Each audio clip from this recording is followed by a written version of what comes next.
In the past 20 years, the United States has seen a complete overhaul in the video game industry. Consoles such as Xbox One and PlayStation 4 have completely revolutionized online gaming and the online gaming experience.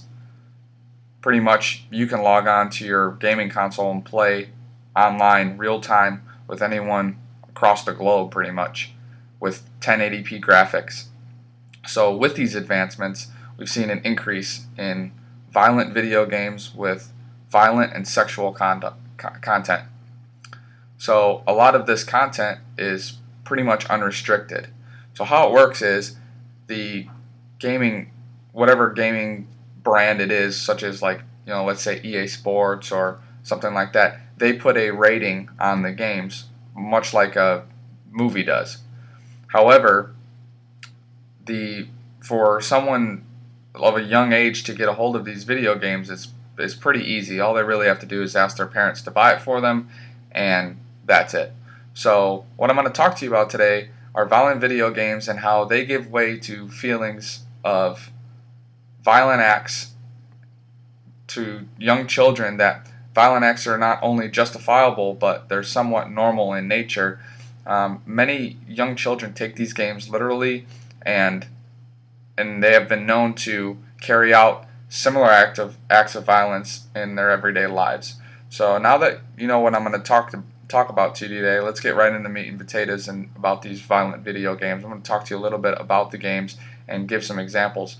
So one example of an extremely violent video game that a lot of us know about is Grand Theft Auto. It's been around for a long time, but it's changed in a lot of ways as well.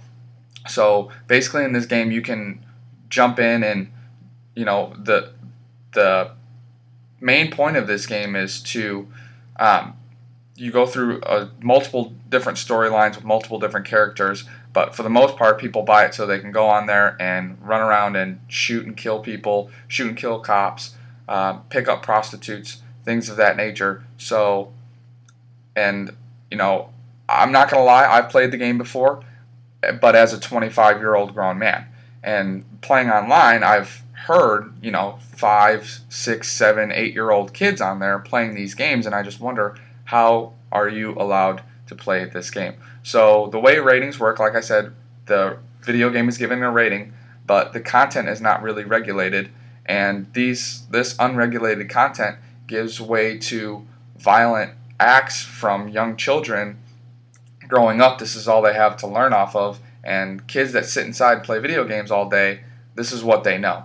So a report from the American Psychological Association Task Force concluded, and I quote, "The research demonstrates a consistent relation between violent video game use and increase in aggressive behavior, aggressive cognitions and aggressive affect, and decreases in pro-social behavior, empathy, and sensitivity to aggression." So some might say, well, how can you justify restricting video games and not letting people choose what they want to play? And to them I say, if you had a violent act committed on your child by another child who had played Grand Theft Auto all the time and brought a gun to school and decided that he was going to do what he did in the video game, I think you would think a little bit different. So what I propose is not a complete ban of video games, but what I propose is a way to solve the problem, and by that is having a type of national gaming board that would have full oversight of the video games released every year, and would do an in-depth study more on the games that are given the M for mature rating. So what they would do is they would have the ability to cancel the release of a video game until the content is altered low enough at a level to be accepted by a set of nationwide standards. So I think that way we would have a more set in stone guidelines to follow, where these video games would not be allowed to release video games with prostitution and mass murder and things that you see all the time in the news. And really what it comes down to is parenting, because even if these gaming boards were to go through and it would still have some inappropriate content for younger children, the parents could still go buy the game and still let their kids play the game. So what we need to do as parents is we need to set forth the fact that, you know, as children, you don't need to be seeing certain things in these video games, and you don't really need to see that at a younger age because, like I said, what we grow up with is what we know. So growing up as a kid in Chicago, I remember playing outside all the time, and that's what I knew, and I really think that my parents set forth that discipline in my life, and I really think that if I would have been playing Grand Theft Auto and Call of Duty and games like that growing up 24/7, I would be a lot different right now as an adult.